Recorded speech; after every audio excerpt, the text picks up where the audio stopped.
আসসালামু আলাইকুম, তানিন ব্লকে আপনাদের স্বাগতম। শুরু করছি মাইক্রোসফট ওয়ার্ড বা এমএস ওয়ার্ডের তৃতীয় পর্ব। যারা প্রথম ও দ্বিতীয় পর্ব দেখেননি তাদেরকে দেখার অনুরোধ করছি, কেননা প্রথম ও দ্বিতীয় পর্বে আমি ফাইল ও হোম মেনু নিয়ে আলোচনা করেছিলাম, যা মাইক্রোসফট ওয়ার্ডের কাজের ক্ষেত্রে বা অফিসে কাজের ক্ষেত্রে অত্যন্ত গুরুত্বপূর্ণ। আজকে আমরা ইনসার্ট মেনুর কাজ শিখব। ইনসার্ট মেনুর কাজ করার ক্ষেত্রে আমরা মাইক্রোসফট ওপেন করে কিছু লেখা এখানে লিখে রাখলাম। এরপরে আমরা ইনসার্ট ক্লিক করলাম। ইনসার্ট ক্লিক করার সাথে সাথে আমাদের এখানে দেখা যাচ্ছে যে আমাদের এখানে প্রথমে লেখা রয়েছে কভার পেজ। কভার পেজে আমরা ক্লিক করলে এখানে অনেক ডিজাইন দেখতে পাবো।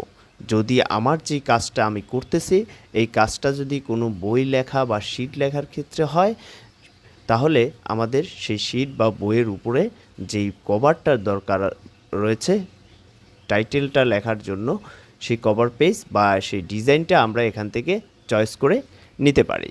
এখানে অনেক স্টাইলের কভার পেজ রয়েছে, যার মধ্যে আমরা নাম লিখতে পারবো বা এর ডিটেলস আমরা লিখতে পারবো।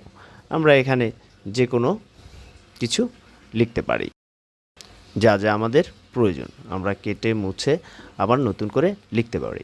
যদি আমাদের কভার পেজ প্রয়োজন না হয় তাহলে আমরা কভার পেজ আবার ক্লিক করে remove current cover page click করব, তাহলে আমাদের এই কভার পেজটি চলে যাবে। এরপরে রয়েছে ব্ল্যাঙ্ক পেজ।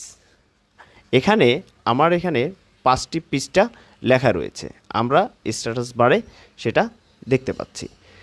এখন আমরা এই যে 5টি পৃষ্ঠা লেখা রয়েছে, আমরা 1 নম্বর পৃষ্ঠায় আছি এবং কি আমাদের টোটাল পৃষ্ঠার হচ্ছে 5টি। আমরা স্ট্যাটাস বার থেকে দেখলাম যে আমাদের 5টি লেখার পৃষ্ঠার মধ্যে আমাদের 2 নম্বর পৃষ্ঠার পরে বা 1 নম্বর পৃষ্ঠার পরে আমাদের আবার লেখার প্রয়োজন আছে। তাহলে আমরা এখানে কি করব? আমাদের যেইখান থেকে যেই জায়গা থেকে আমাদের পৃষ্ঠার প্রয়োজন হয়, যদি আমার এখানে ব্লু থেকে প্রয়োজন হয় বা আমার এই লাইনের শেষ থেকে প্রয়োজন হয়, আমরা ওইখানে কার্সরটা রাখবো। আমি ঠিক আছে এখানে ব্লু থেকে আমাদের এরপর থেকে আমাদের একটা খালি পৃষ্ঠার প্রয়োজন আছে, তাহলে আমি ব্লুর প্রথমে আমরা কার্সরটা রাখলাম, ব্ল্যাঙ্ক পেজ ক্লিক করলাম। দেখুন মাঝখানে আমাদের একটি 2 নম্বর পৃষ্ঠাটি একটি খালি পৃষ্ঠায় রূপান্তর হয়েছে। প্রথম পৃষ্ঠায় লেখা রয়েছে, ব্লু থেকে আমরা যেখানে কার্সরটা রেখেছিলাম সেখান থেকে আমাদের লেখাটা কেটে আমাদের দেখেন তৃতীয় পৃষ্ঠায় আমাদের লেখাটা সেই ব্লু থেকে শুরু হয়েছে। মাঝখানের যে পৃষ্ঠাটা রয়েছে সেটা সম্পূর্ণরূপে খালি রয়েছে। যাই হোক, এরপরে আমরা যদি এই পৃষ্ঠাটা আমাদের প্রয়োজন না হয় তাহলে আমরা ব্যাক স্পেস প্রেস করলেই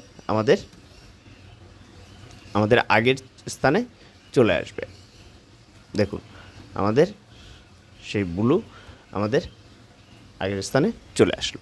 এরপরে আছে পেজ ব্রেক। আমরা একটা পৃষ্ঠাকে ভাঙবো বা যেখানে লেখা আছে সেখান থেকে যদি আমরা উইথের আগে থেকে আমরা যদি ভাঙি পেজ ব্রেক করে, আমরা এইটা একটা পৃষ্ঠায় উইথ থেকে এখানে আরেকটা ব্ল্যাঙ্ক পেজ তৈরি হলো, এখান থেকেও ভেঙে আমাদের ওই লেখাটা আরেকটা পৃষ্ঠায় চলে গেল। আমরা যতবার পেজ ব্রেক ক্লিক করব ততবার আমাদের এভাবে পৃষ্ঠা আসতে থাকবে এবং লেখাটা নিচের দিকে যেতে থাকবে, আমরা যেখান থেকে কার্সরটা রাখবো।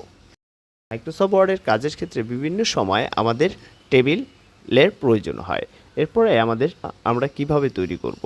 আমরা এখানে দেখতে পাচ্ছি টেবিল রয়েছে, আমরা এখান থেকে টেবিল ক্লিক করলাম।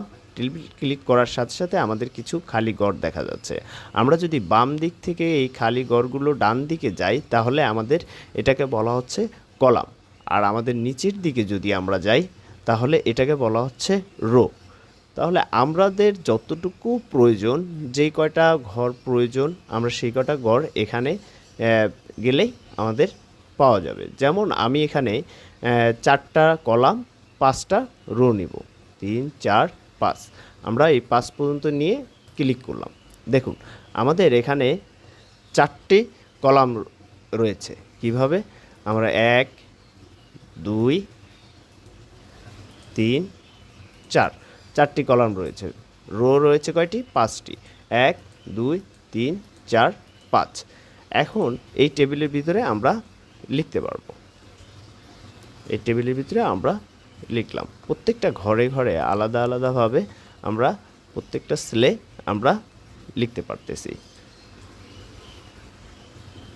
এখন এই টেবিল আমাদের যদি টেবিলের কোনো অংশ বাড়ানোর প্রয়োজন হয়, যেমন আমার ডান দিকে আরেকটা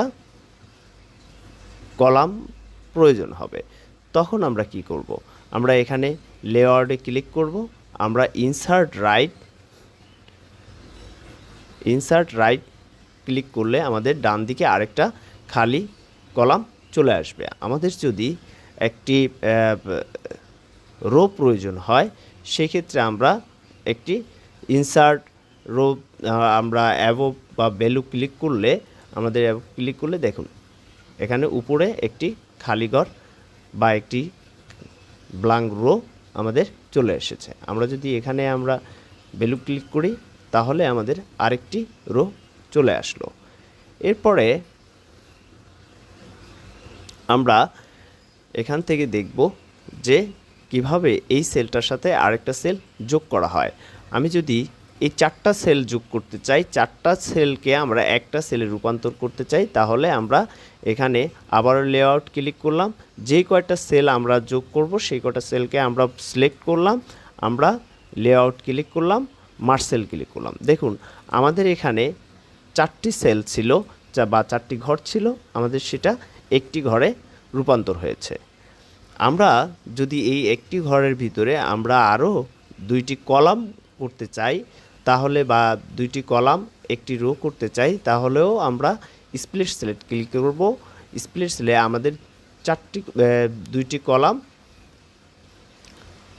আমরা 4টি কলাম করলাম, 2টি রো করলাম, ওকে দিলাম। দেখুন আমাদের একটা সেলের ভিতরে 4টি কলাম তৈরি হলো, 1টা 2টা 3টা 4টা এবং 2টি রো আমাদের তৈরি হলো। এরপরে আমরা এই টেবিলটা থেকে কিছু রো কলাম আমরা ডিলিট করব। আমরা যেই অংশটুকু ডিলিট করব সেই অংশটুকু আমরা সিলেক্ট করে নেব। সিলেক্ট করার পরে আমরা ডিলিট ক্লিক করলাম। এখানে ডিলিট ক্লিক করার পরে আমি যদি কলাম হয়, কলাম ক্লিক করব, ডিলিট কলাম বা ডিলিট রো। আমরা যেহেতু রো সিলেক্ট করেছি, আমরা রো ক্লিক করলাম। দেখুন ওই রোটা চলে গেছে। আবার যদি আমরা এই রোটাও ডিলিট করতে চাই, আবার ডিলিট ক্লিক করলাম, আমরা ডিলিট রো ক্লিক করলাম। যদি এই কলামটা আমরা ডিলিট করতে চাই, তাহলে এই কলামটাকে আমরা সিলেক্ট করলাম, ডিলিট ক্লিক করলাম, কলাম ক্লিক করলাম। তাহলে আমাদের এভাবে আমরা কলাম বা রো ডিলিট করতে পারি। আমরা যদি পুরো টেবিলটাকে ডিলিট করতে চাই, সিলেক্ট করলাম, আমরা টেবিল ক্লিক করলাম, আমাদের টেবিলটা মুছে গেল। এরপরে রয়েছে পিকচার। যদি আমাদের পিকচার প্রয়োজন হয় কম্পিউটারের মধ্যে বা এই লেখার মধ্যে কোথাও আমরা পিকচার অ্যাটাচ করব, তাহলে আমরা পিকচার ক্লিক করলাম। পিকচার ক্লিক করে আমরা এখানে যেটা আমাদের প্রয়োজন আমরা সেই পিকচারটা সিলেক্ট করে ইনসার্ট ক্লিক করব, তাহলে আমাদের সেই পিকচারটা চলে আসবে। যদি আমাদের পিকচারটা প্রয়োজন না হয়, তাহলে আমরা পিকচারের উপর ক্লিক করে ডিলিট কি প্রেস করলে আমাদের পিকচারটাই মুছে যাবে। যদি আমাদের শেপ প্রয়োজন হয়, তাহলে আমরা ইনসার্ট ক্লিক করলাম, শেপ ক্লিক করলাম। আমাদের যেই ধরনের শেপ প্রয়োজন, যেই স্টাইলের, সেই স্টাইলের আমরা শেপ নেব। শেপটা নেওয়ার সাথে সাথে আমাদের মাউস পয়েন্টারটা প্লাসের আকার ধারণ করবে। আমাদের যেই জায়গায় শেপটা প্রয়োজন সেই জায়গায় স্থানে আমরা এসে মাউসটা চেপে ধরে রাইট বাটন চেপে ধরে মাউসের আমরা তারপর টান দিব। টান দিলে আমাদের দেখুন আমরা যেই ক্যাটাগরির আমাদের শেপ দরকার, ওই ক্যাটাগরির আমরা শেপটা পেয়ে গেছি। এখান থেকে আমরা ছোট বড় আমরা যা খুশি এটা করতে চাই সেটা আমরা করতে পারবো। যদি আমাদের অন্য শেপের দরকার হয়, আমরা ইনসার্ট ক্লিক করলাম, আবার শেপ ক্লিক করলাম, আমরা এখান থেকে আরেকটা শেপ নিলাম, আবার আমরা মাউসের রাইট বাটন প্রেস করে আমরা টান দিলাম। এরপরে যতটুকু আমাদের প্রয়োজন ততটুকু রেখে ছেড়ে দিলাম মাউসটা। এরপরে দেখুন এটা শেপটা চলে এসেছে। এভাবে আমরা এখানে যতগুলো শেপ রয়েছে আমরা সবগুলোই নিতে পারি। দেখুন এখন আমরা শেপগুলো মুছে ফেলার জন্য কি করব, শেপ এর উপরে ক্লিক করব, ডিলিট কিবোর্ডের ডিলিট প্রেস করব, আমাদের শেপটা মুছে যাবে।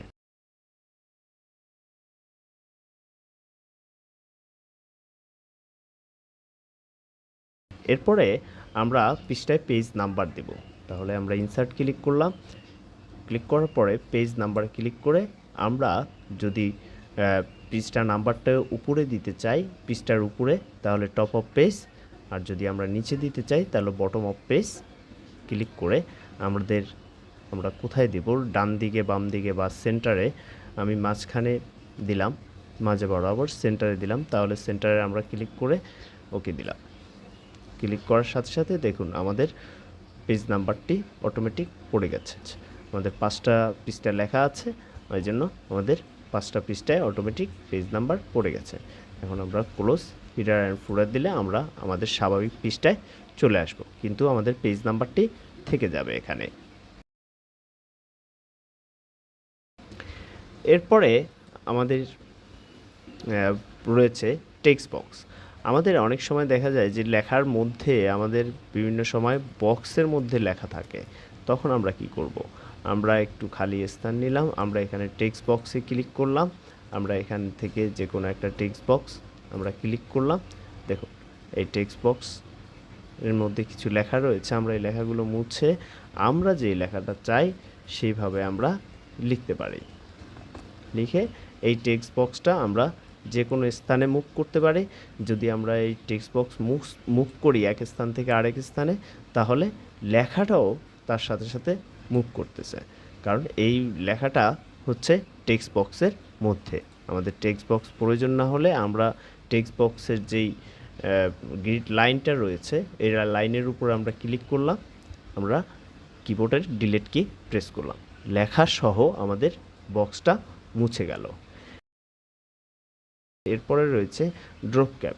আমরা টিটা ড্রপ ক্যাপ করব বা আমরা বড় করব, সেক্ষেত্রে আমরা এখানে ড্রপেট ক্লিক করলাম, যেটা লেখা আমরা সিলেক্ট করে নিয়ে ড্রপ ক্যাপ ক্লিক করে আমরা ড্রপেট ক্লিক করলাম। দেখুন টিটা আমাদের 3টা লাইনের সমান টিটা বড় হয়ে গেছে।